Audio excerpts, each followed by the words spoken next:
नमस्कार. आपण आज रामाची जी आई आहे कैकेयी तिच्याविषयी जाणून घेणार आहोत. वाल्मिकी रामायणामध्ये वाल्मिकींनी तिचं काय चित्रण केलेलं आहे हे आपण समजून घेण्याचा प्रयत्न करूयात.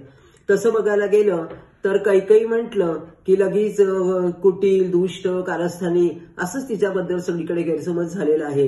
परंतु वाल्मिकींच्याकडे रामायणात जर आपण अभ्यास केला तर आपल्या लक्षात येईल की कैकेयी ही अतिशय सुंदर, तरुण, नंतर अल्लड मुलीसारखी त्यांनी वर्णन केले आणि ती एक वीरांगणा होती. असं सुंदर वर्णन वाल्मिकींनी चित्रण तिचं केलेलं आहे. ती कुटील नव्हती, कारस्थानी नव्हती, दुष्ट नव्हतीच, नंतर थोडासा अहंकारी होती, परंतु हे गुण तिच्या अंगात एवढे नव्हते. एक दोष तिचा सगळा गुणांवरती पाणी घालणारा ठरला आणि तो म्हणजे दशरथाची ती लाडकी पत्नी असून सुद्धा ज्या वेळेला प्रसंगच असा घडलेला आहे, वाल्मिकींनी चित्रण सुंदर केलेलं आहे आणि त्याच्यामध्ये त्यांनी सांगितलं की कैकेयीचं काही रामावरती प्रेम नव्हतं का रामावरती प्रेम होतं, तिचंही होतं आणि रामाचं पण होतं. परंतु प्रसंग असा घडला की ज्या वेळेला देवांचे गुरु बृहस्पती आणि दैत्यांचे गुरु शुक्राचार्य यांच्यामध्ये युद्ध चाललं होतं आणि त्या युद्धामध्ये देवांची शक्ती कमी पडायला लागली. म्हणून अशा वेळेला त्यांना एकदम दशरथ राजाची आठवण आली आणि म्हणून युद्ध निपुणता कोणाजवळ आहे असं त्यांनी पाहताच दशरथाला युद्धासाठी आमंत्रण दिलं आणि आमंत्रण दिल्यानंतर दशरथ लगेच तयार झाले जायला आणि त्याच वेळेला कैकेयी त्यांना म्हणाली की तुमचं युद्धाच्या बाबतीमध्ये मी खूपच ऐकलेलं आहे, परंतु मला आज ना प्रत्यक्ष पाहायचं आहे आणि म्हणून ती दशरथांबरोबर त्यांच्याबरोबर युद्धाच्या ठिकाणी गेली.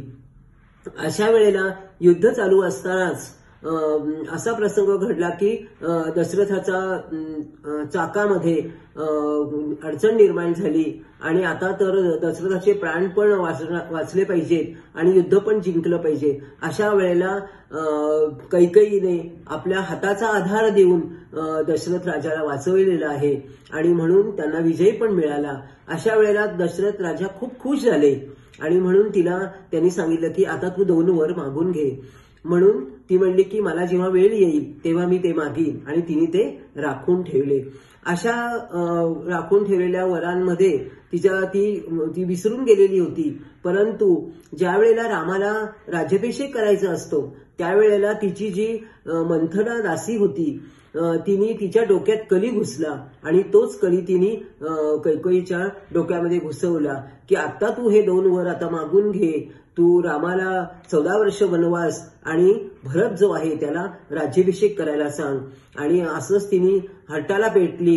कैकेयीला पण ती गोष्ट ती सतत सांगून तिने मान्य करायला लावली आणि शेवटी क्रोधित होऊन कैकेयीने दशरथाकडनं हे वर मागून घेतले आणि अशा प्रकारे रामाला वनवास आणखीन भरताला राज्य हे देण्यासाठी कैकेयी ही कुटील नव्हतीच. कारण ज्या वेळेला वशिष्ठ आणि भरत आल्यानंतर रामाला आणण्याकरता ते रथ जुंपतात, रथात बसतात, त्यावेळेला सगळ्यात प्रथम कैकेयी रथात जाऊन बसते रामाला आणायला.